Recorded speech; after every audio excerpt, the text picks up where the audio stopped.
Welcome to Artful Aging with your host, Amy. Are you a senior or a caregiver of a senior looking for support and direction? Best-selling author, educator, and expert in senior living, Amy Friesen, is here with the help you need while providing you with an important and valuable support network.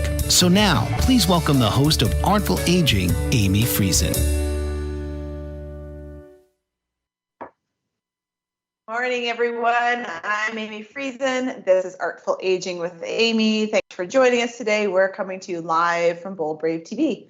On today's show, we're going to be talking all about how to get your finances in order for not only your own life, but for those that you might be willing to help out in their senior years, like your loved ones. A lot of different scenarios come up with money.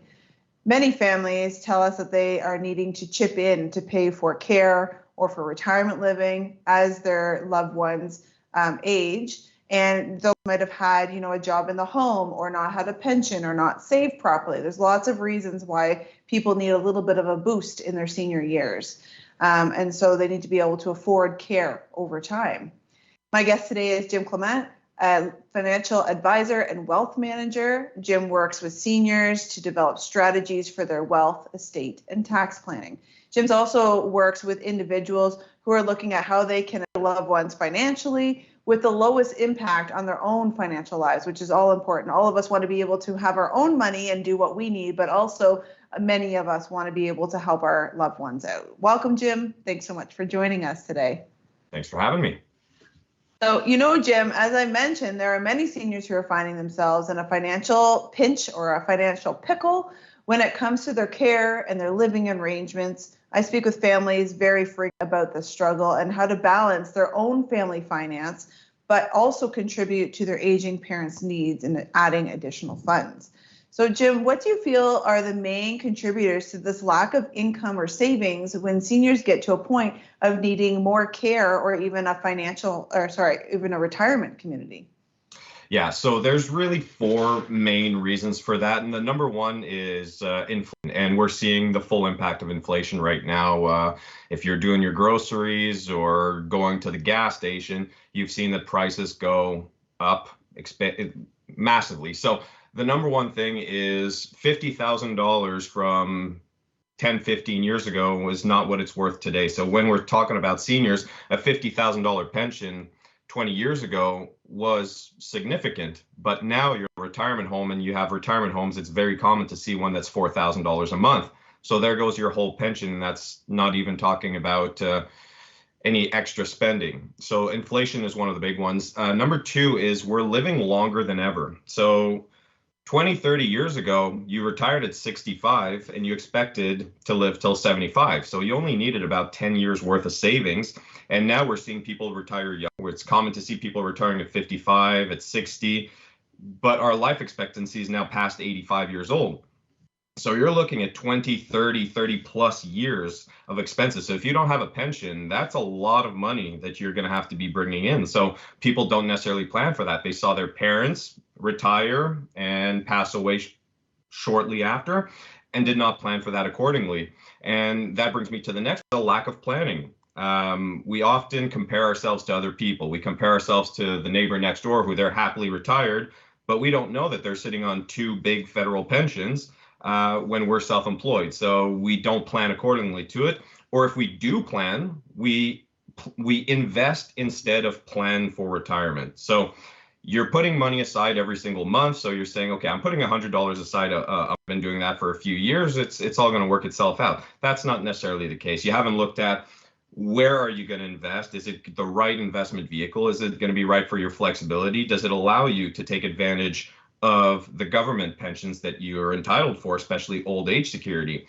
If you invest too much in RSP, that can cost your old age security pension in the future and make your savings dwindle a lot faster. So the measures are inflation, we live longer, we procrastinate planning for it. And when we do plan for it, we don't necessarily have a plan. We simply invest for retirement. I'm wondering also, because especially where we're at in Ottawa, there's, for the long-term care there's waiting lists for long-term care, which is our public system. Yeah. And so what's happened in my career is that the retirement homes have picked up some of that care, have started to offer that care in our area, for instance, and across the country, really.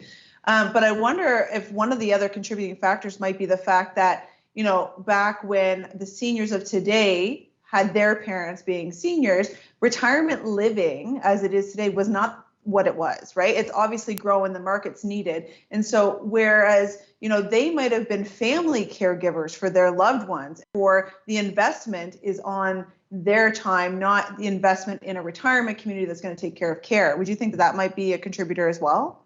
Yeah, it's also, we used to have a lot bigger families. You had, if I take an example, on my father's side, there were 10 kids. Both parents did not have a sizable pension, but there were 10 kids to take care of them. So you had money coming in from different avenues. Different people could go in and do the care that they wanted to, and they could live at home. But now you're seeing families with a single child or two kids. They both have full-time jobs. It's a lot harder to take care of a parent. But like you mentioned as well, we have the baby boomers who are all moving into retirement home. That's a huge portion of the population. So the amount of homes available is a lot shorter as well. So the need for at-home care, which is not cheap, that's going up as well. And like it or not, living facilities or at-home care, it is a business. They're in there to make a profit as well. So it's never going to become cheaper. And like you said, the alternative is public funded or non-for-profit homes, which normally is not necessarily the best way of life.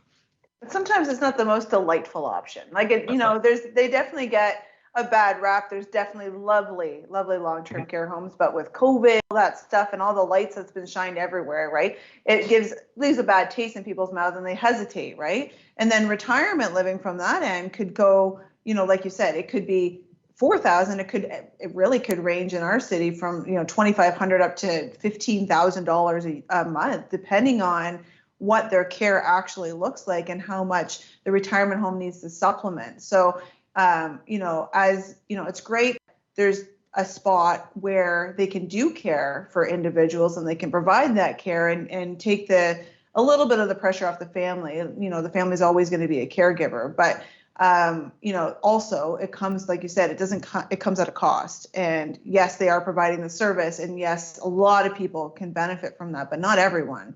So for those folks that are in that in-between line, it's a little bit more difficult and trying to figure out how do we help them, because there's a lot more kids these days that are coming to us for help at Tea and Toast, specifically saying, I need to chip in a couple of $100s a month. It's not even, some of them, it's not even a ton of money, right? Like it's a couple hundred from this kid, it's a couple hundred from that kid, just trying to, meld a little bit to make sure that mom and dad are taken care of properly.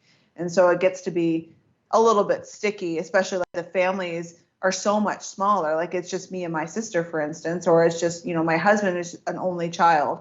And so all of the burden of that financial responsibility then comes down on one or two kids and not 10, right?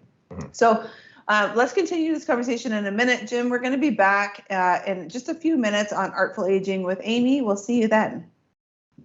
Welcome back to Artful Aging. Today we're speaking with Jim about all things financial. Jim, can you tell our audience who might not be familiar with what a financial advisor is, what some of the benefits are of working with yourself to sort out not only their finances, but also like what are their finances for the future, all realms of their life?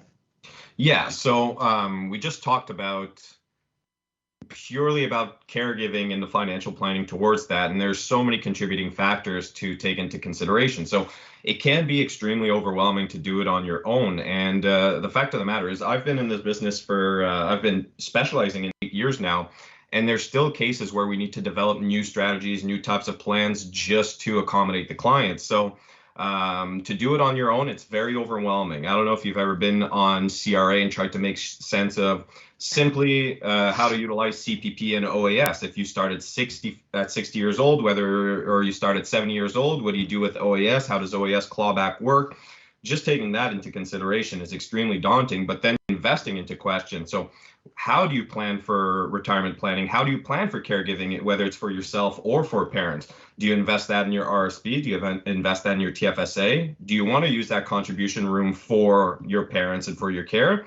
Or do you want to keep it for yourself? So there's so many things to keep in mind. And using an advisor like ourselves, we're going to help sort all of that out for you. And the common misconception is that you meet with us and it's like meeting with a lawyer or an accountant, where you meet with us and you have to pay us a bill simply for the consultation. That's not the way it works.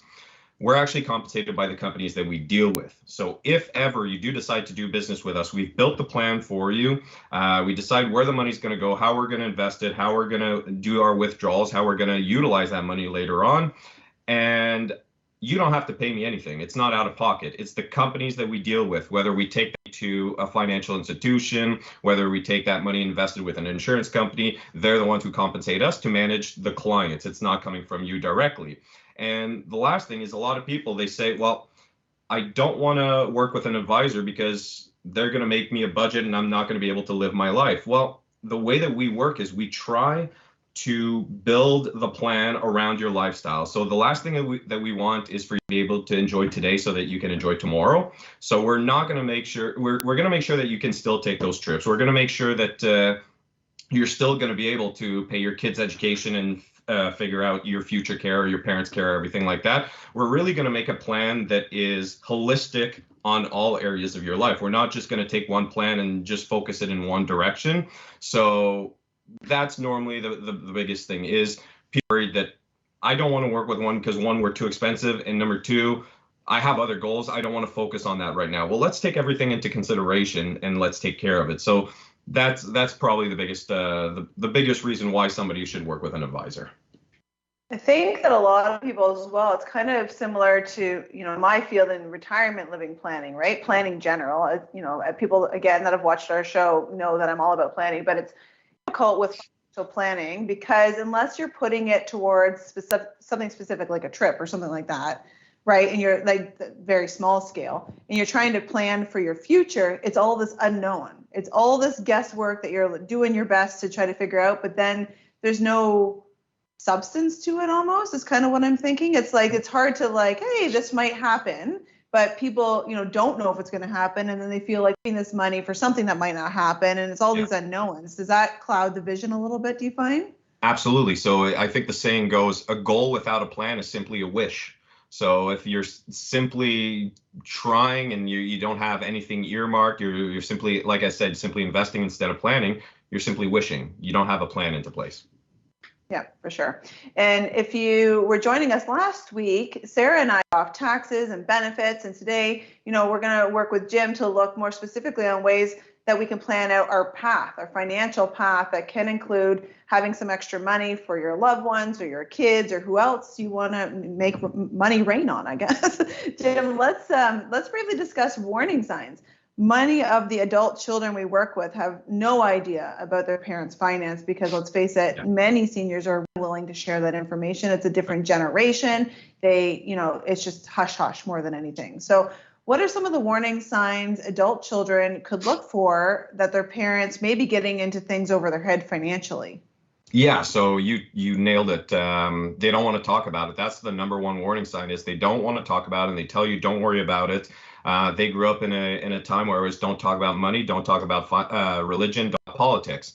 Well, it's very hard for them to break outside of that mold. So they're not going to want to talk to you about it. And one way that we figured out how to bypass that issue is you introduce us, tell them to speak to your advisor. Just say, okay, so that way we're cutting the child out of it. Because the last thing that they want to do is show weakness in front of their children. They've been your caregiver for 50 years, 60 years, 70 years, whatever it is. They don't want to show weakness in front of you.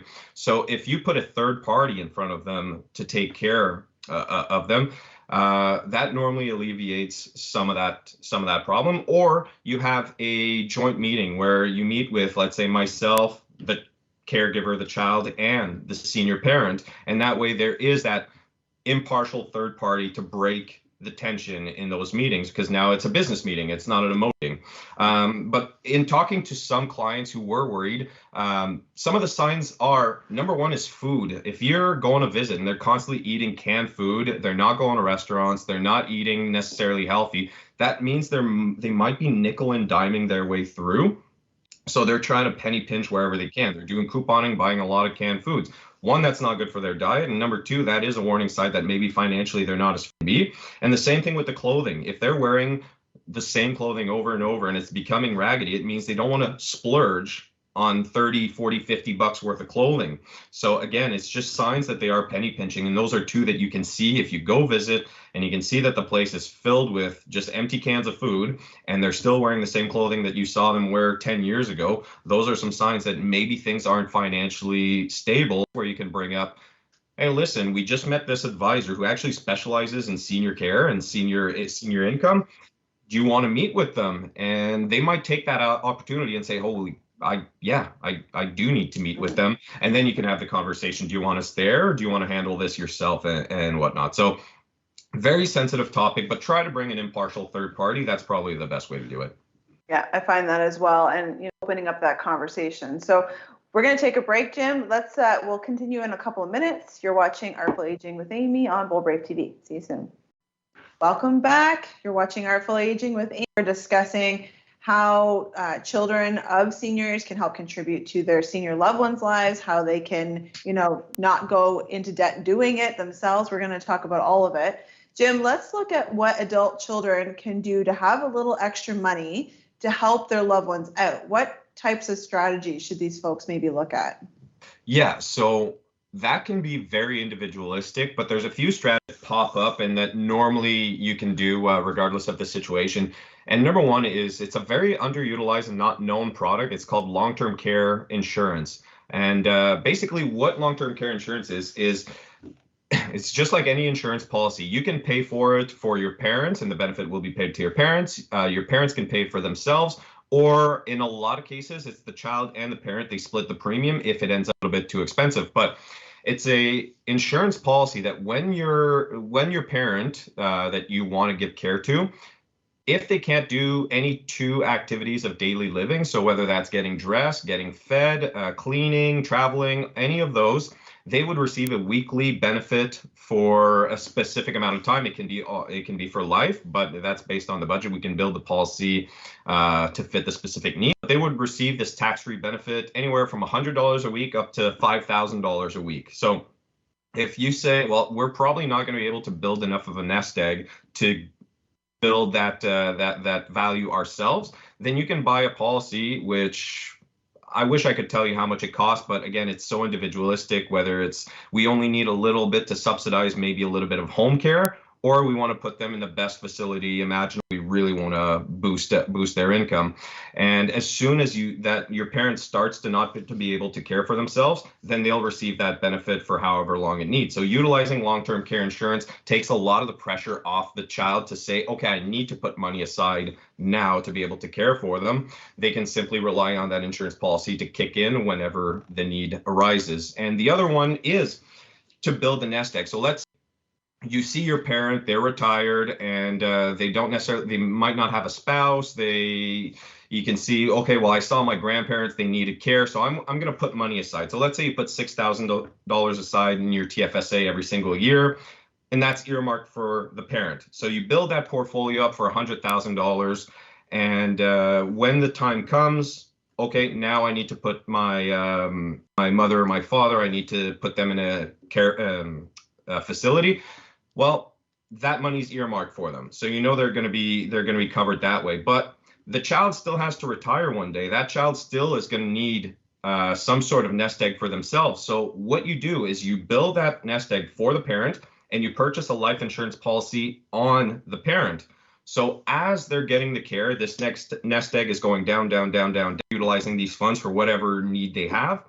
And sadly, one day the parent will pass away, and the child will receive a death benefit from the life insurance policy to completely replace that nest egg or build it up. So it can be the full 100,000, it can be 200,000, 500,000, whatever it is. So now you're not stuck in the weeds where all those savings that you accumulated over the year to care for the parents, now you're stuck with nothing, and now you have to build up your own savings near retirement age or adult age. So it's a great way to protect yourself on either side.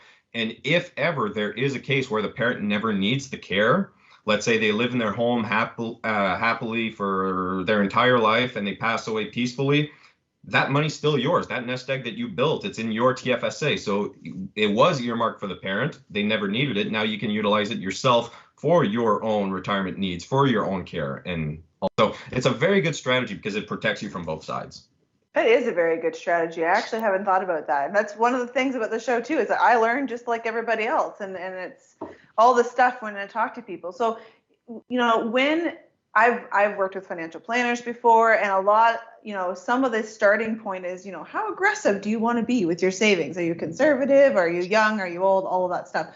Is there any specific strategies that would be a better fit for someone that started planning earlier? So like say your parents are aging and you're younger, like you're in your 30s or late 20s, and you're really, hip to what to do, or you've got this, influence, and you know that you have to start saving. Is there a different plan that someone younger, like 30, would do than someone that's like 45 planning for the same thing? Is there a difference? So it's very simple. The earlier, the better. So if you invest $30,000 over a 25-year period, so that's $100 a month, you'd have twice as much money at the end of those 25 years than if you invested $30,000 over 5 years, which would be $500 a month. So using that same $30,000 over a long period of time, you start to get the compounding interest. So that's one of the reasons why starting early is always best, because we have people that come in all the time and they say, okay, I'm 60 years old, I want to retire at 63. And I have no savings. Well, it's really, really hard for us to start building something unless we say, okay, you got to put $2,000 a month aside. But somebody who's young, you can start very small by doing that $100 contribution. Your money is going to go a lot further, because after a couple of years, you accumulate interest, and that interest starts to accumulate interest. And also, you talked about the risk. Start investing at 30 years old, and this money's earmarked for long term. It's earmarked for 60 years old. You can go aggressive, because even with the fluctuations in the market, you're not going to have to worry about it. If in 5 years the market's down 20% because there's a recession, you don't need that money. So let it go, let it flow, because that market will rebound. The market's never gone down over a 7-year period. So on the other side is, if you tell me, okay, I need to retire in 5 years, you have to be much more conservative, because you don't want to retire when your money is down. So you can't assume the risk. You can't get the same rate of return. So not only are you getting the compounding interest by starting early, you're also getting more investment options, and you can utilize a TFSA. If you're not ready and you don't know what to do with the money, just invest in the TFSA, because later on you can transfer that to your RSP in your later years. So it just brings so much more flexibility. And the last is, we talked about that long-term care insurance. We talked about life insurance. It's cheaper today than it's going to be tomorrow, because the younger you are, the cheaper it is. So if that is part of your plan, the earlier you get it, the cheaper it's going to be. So it's only going to be beneficial for you in the end to start early. Awesome. Yeah, and that's kind of what I was thinking as well. But sometimes I just like to say things so that people understand that, there's definitely a lot of strategies, and we've talked a lot about, utilizing professionals as well, right? And just having these strategy sessions. And one thing that often comes up with individuals who are caring for their loved ones is that, a lot of seniors don't want to be parented, right? And so there's a lot of different ways to do that. And I think that, having that investment on your own side and maybe just doing your own thing for their future sometimes is a nice bridge without overstepping. But then, like myself, I want to make sure that people are taken care of, right? And so that worries me on a financial level. And so not everybody might buy into that. And so what can I do personally so that I don't fall down that rabbit hole later, and we can deal with it. So we're going to continue this conversation when we come back. I'm going to pose this question to our audience. Do you have your finances in order to take all the people that you want to? We're going to talk when we get back about the sandwich generation a little bit. And if you don't know what it is, I guess you're going to have to stay tuned. We'll see you in a few minutes. Welcome back. Thanks for joining us. I'm going to skip right to the question. Jim, the question on my mind. I am officially a member of the sandwich generation, which means that I have a 4-year-old and I have aging parents, and I'm caring for them in various different ways. And so how do I save and help my aging loved ones? We have, both, and make sure my 4-year-old gets what she needs for, money savings and all that extra stuff. What strategies can you give me?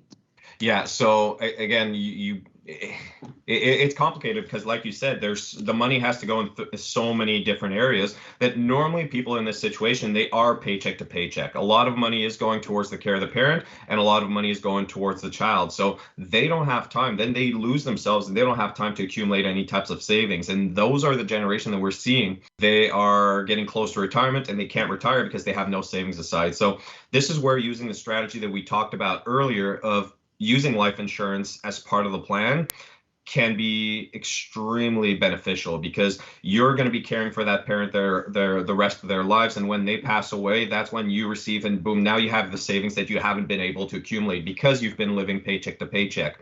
And as far as for the kids, it's really trying to maximize the benefits that we get from our government. We do have the universal childcare benefit, which I believe they just changed the name for it, but it's utilizing that to the full of it, to its full potential, utilizing, if education is important, to use that 20% grant that you can get in RESPs to really try to stretch those dollars out for your child. But yeah, like you said, normally it's a tough situation. You can't build your savings, and then that is stop the chain reaction. So you care for the parents, and then the parent passes away, and then your child has to care for you, and you're just pushing forward and pushing forward. It is to use life insurance so that way, when the parent passes away, you're taken care of. Really, that your child will not have to do the same thing for you, because you will have that chunk of savings that will be left behind from the insurance policy. So you can really focus and say, okay, if I'm living paycheck to paycheck for now, because I'm taking care of my my mother, or because I'm taking care of my daughter at the same time, because when the time comes, you'll get something out of it as well, and you will have the significant savings so that you don't have to put your kid in the same situation. For sure. Yeah, let's stop that process. I think a lot of what many people are working towards right now that are our age too is that, we're trying to stop, like you said, stop that process and like how to fix things so that when we're seniors, we're not doing the same thing over and over, right? So I think that's really important. Let's talk a little bit more about insurance, especially about when people pass away. So we've been talking about insurance. Can you maybe give us a little bit more details? Is it ever too late to get insurance? What happens when someone passes away with their insurance? Yeah, so it's never too late. You can purchase insurance up until your 80s. There's a couple plans that you can get in your 80s, but like I mentioned earlier, the longer you wait, the more expensive it is. I literally every week I meet people that say, I wish I would not have waited so long. Either it's because life insurance always serves a purpose. So the number one purpose that we see is, I don't want to leave debt behind. So there's a kind of a crude saying, it's leave behind a corpse, you don't want to leave behind debt. Life insurance is the best way to do that, because there are funeral costs. If you cover your own funeral, it's going to cost you a lot more than it would to simply pay a life insurance to cover your funeral cost. But there's, covering funeral costs, final arrangements. That's the biggest one that we see. Something that people don't think about is, what's the taxes on your estate? Have you ever had a breakdown of how your assets are going to be passed down to your kids? If you own a family cottage, there's going to be capital gains on that cottage. They will receive the home. They're going to receive some of the money, but how are they going to cover the gains on that cottage? A cottage that was bought in 1970 for $10,000, it's worth $500,000 today, is not uncommon.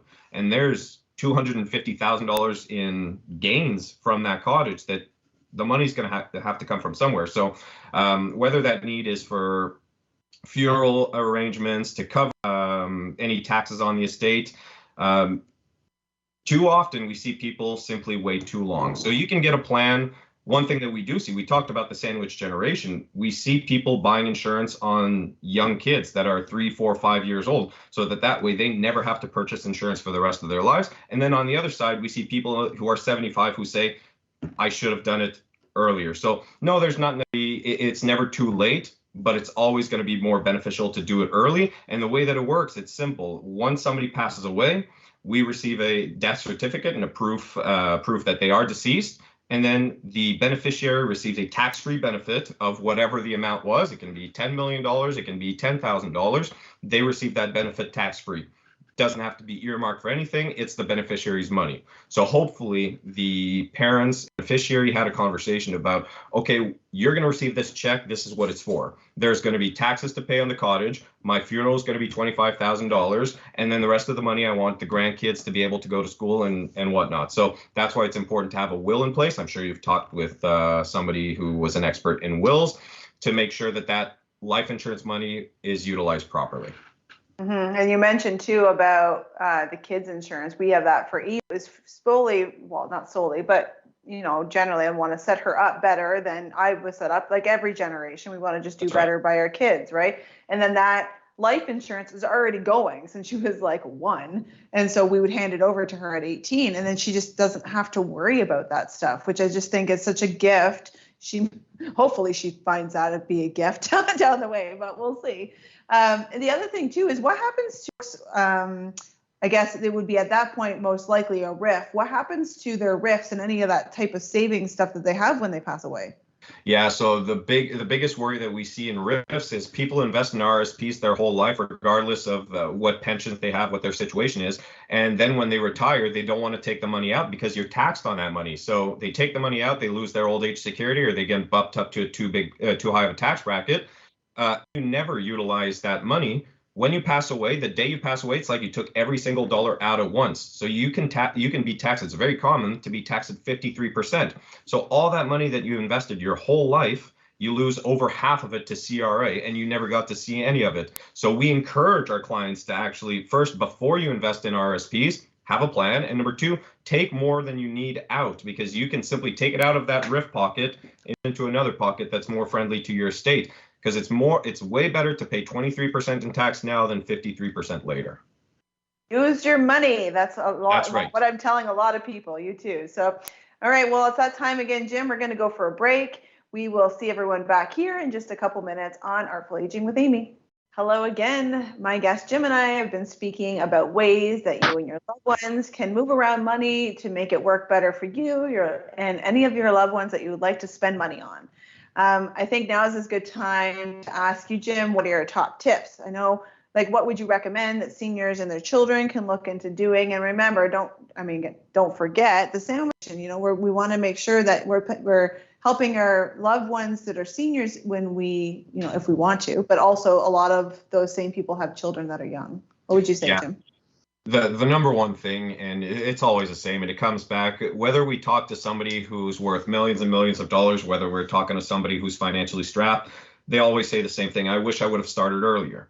It doesn't matter which situation you're in. Starting earlier will give you all the flexibility that we talked about. But again, it gives you so many more opportunities. And with the tools that we have available now, there's no reason not to start early, because with the tax-free savings account, which we touched on earlier, it gives you all the flexibility in the world. It doesn't affect your taxes. It gives you that emergency blanket, and you can just start off by building that emergency fund a little, and then utilize that fund in a bigger plan. But that's the number one thing, is getting started earlier. And number 2 is don't go into it alone. You don't try to do your own surgery. You don't try to diagnose yourself if you have an illness. And if you do, you go on Google and you type in your symptoms and you think you have cancer, right? So same thing with Don't do that. No, don't do that. And the same thing with finance. Don't go at it alone. Don't think that because I'm investing in Wealth Simple, which is not necessarily the worst thing in the world, don't think, oh, I'm all taken care of. Don't go into it alone. Utilize the help that's out there. There's advisors like myself all over the place, and there's advisors that specialize in maybe your specific situation. If you are the sandwich generation, if you're caring about a senior, go meet with an advisor that has a background in that specific area. There's all this knowledge out there to utilize, so go for it. It costs you anything. It's not like dealing with lawyers and accountants, as I mentioned. So number 1 is getting started early, and number 2 is don't go at it alone. So that's probably the two best recommendations that I would have. Yeah, for sure. And I think all of us, every show, tell everybody the same thing: plan and use a professional, because it's just too much information in the world to know everything, right? And you just can't. You have to become an expert essentially in field that you're trying to learn, and it's impossible. You've got your own jobs and things you're doing. You can't take on all sorts of different information. It's the same with the retirement home world. What I do is no one can know that much information unless you're specializing in it. And so you're more likely to make a misstep, which can cost a lot of different things. So maybe before we go, I wanted to talk to you about bank accounts, because there's a lot of misconceptions. We talked in capacity episode that it might not be the wisest idea. A lot of seniors that we work with have put their children on their bank account. And so the thought process is not only can that child then make decisions in the account, but that when that senior passes away, then the account goes to the child. Can you just sum up maybe what happens there? Yeah, so the main reason why people do that is to save minute fees. When you pass away, your whole estate, CRA is going to want a list of all your assets and all your accounts that you have, and they're going to look at it and say, okay, everything's there, and they're going to charge you 1.5% on top of on everything that's there. So they're trying to save that. That's called probate fee. And then there's also the legal fees of transferring all the accounts, transferring all the assets, and then there's the executor fee, which is the executor of the estate. To settle the estate, they're allowed to take 3% of the valuation of the estate. So worst case scenario with those accounts, by putting your child as a co-owner, you're saving 6 to 9% in fees. That's it. So they name a child as the co-owner so that way it can bypass those fees. But in doing so, it opens you up to their whole liability. So if your child were to get divorced, legal troubles, bankruptcy, or creditors, your assets are now available to their creditors, ex-wives, or any or the courts. So you're opening up yourself to so much liability only to save 6 to 9%. When on the other hand, if those same accounts that were at the bank, if you invested them with an insurance company, so that doesn't mean buying life insurance. That means investing your funds with Cooperators, Manulife, Sun Life, any of those companies. Because your funds are held with an insurance company, they bypass probate, executor, and lawyer fees. They go directly to your beneficiaries. So you still keep access of these accounts. You still have the rights to all the money. You can take the money out, you can put money in, you can do whatever you want. Simply when it's time, when you do pass away, it's going to go directly to your beneficiaries, as opposed to going through lawyer and executor fees and then going. So not only does it save you that 6 to 9%, it also saves you about 4 to 18 months of legal work and paperwork and all of that to actually transfer those accounts. So there's a much easier way. And we talked about why utilize a financial advisor, because this is a simple thing that harms nothing in your day-to-day, but saves you that 6 to 9% and saves you all the potential liability having a co-owner on your account. Yeah, I think that maybe I'm going to ask the question because I'm a little lost. We only have a couple of minutes, but when you are saying to invest in insurance, so if you've got a daily bank account and whatnot, and it holds whatever money, probably, like sometimes it doesn't hold very much, even you'd still be opening yourself up for that risk, like you said. And so how would that investment work? Like again, we only have like a minute, but I'm questioning. Everybody else must be too. Yeah, so your checking account's probably not the biggest issue. We're talking mostly about savings and whatnot. But if you have GICs or mutual funds at the bank, they have to go through probate and executor fees and everything like that. But if you have the exact same thing, they'd simply be called segregated funds and GIOs because they're held with an insurance company. That way they bypass the estate and the probate fees. So it's simply moving money from one pocket to the other to save that whole headache. So normally the checking account, you shouldn't have more than $5,000 in a checking account. So if it is built up more than that, think about investing in segregated funds and GIOs so that way it can be processed quicker for your estate. But yeah, it changes nothing in the day-to-day. It simply is a clerical thing to help you save 6 to 9%. Okay. Yeah, that cleared it up a little bit. I was just a little lost for a minute. So, that's a lot of information for everyone. As usual with my guests, we could talk for days at this point, and I'm sure hopefully we didn't overwhelm anybody, but I'm hoping that they got a lot of information from the show today. Jim, thanks so much for coming on. I really appreciate it. All of Jim's information is over at artfulagingwithamy.com. All the links to get a hold of Jim is there, and his bio. So Jim, thanks again for coming on today. My pleasure. And after the break, we're going to talk top 3 things I see families struggle with on their financial journey. Stay tuned. You don't want to miss it on Artful Aging with Amy. Welcome back to Artful Aging with Amy. I hope that you've enjoyed today's show. As many of you know, I run a company called Tea and Toast, where my team and I work with families who have all different financial situations.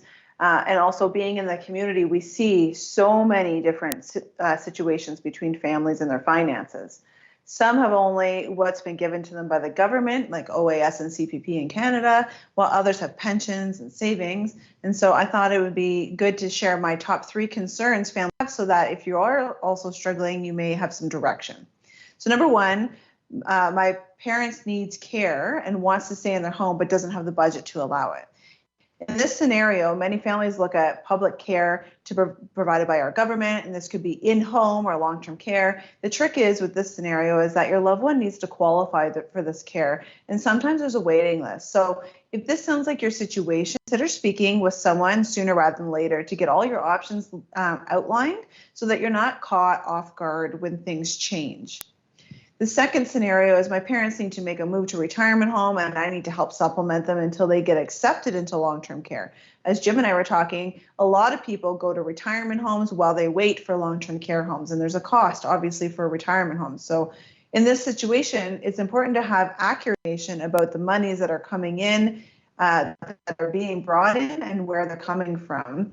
How much retirement living is and how much the care is going to be, and how the retirement home offers care. There's something called a la carte packaging, and there's packaged care. And so how does that differentiate? And it's important because the cost is different. How much can you afford to contribute as well? Not until you look at all the pieces can you make an actually accurate plan. So this sounds like again, it comes down to planning so that you're not caught off guard. And the third scenario is I see a senior who sees the price of a retirement home and care and assumes that they can't afford it. This is most often caused by sticker shock. Many people who are currently seniors and have lived through the Depression and often very thrifty have trouble with this. However, my philosophy is that you've been in your home all these years. You most often have savings from somewhere, or you have different money coming in. And although many people want to leave money to their loved ones, most, if not pretty much all of our families tell their loved ones, hey, mom and dad, please use this money that you have saved. It's so that it doesn't come to us. We want to make sure that you're healthy, because where else is the money going to come from unless it's coming from the kids? So, keep in mind that many families actually want you as a senior to use your money. They don't want to see you in squalor. They want to make sure you're taken care of, because the most value is to have you in their life. So there you have it. On next week's show, we're going to be speaking with Therapeutic Pause Canada to teach why animal therapy is so beneficial in seniors' lives in different situations and different care aspects. It's going to be very informative, so hopefully you'll tune in for that. For extra information, again, on today's show and upcoming guests, as well as past guests and their video links, head over to artfulagingwithamy.com. There you also find links for extra things like free downloads and blogs, extra information to help you on your journey. If you found today's show valuable, please think about sharing and liking our YouTube page and our Facebook. Help other families find this information. It's very tricky to put all the pieces together on your senior living journey and to make sure that everything's in place. So share us with your networks to help them as well. Thank you for joining me on Artful Aging with Amy. I hope you have a wonderful day. And from me to all of you, I hope you also have a wonderful Wednesday. You've been listening to Artful Aging with host Amy. Many folks just like you feel they're alone in their journey in helping a loved one or caregiver. So tune in each week and let Amy show you that help is around the corner and is just one conversation away. Here on Artful Aging.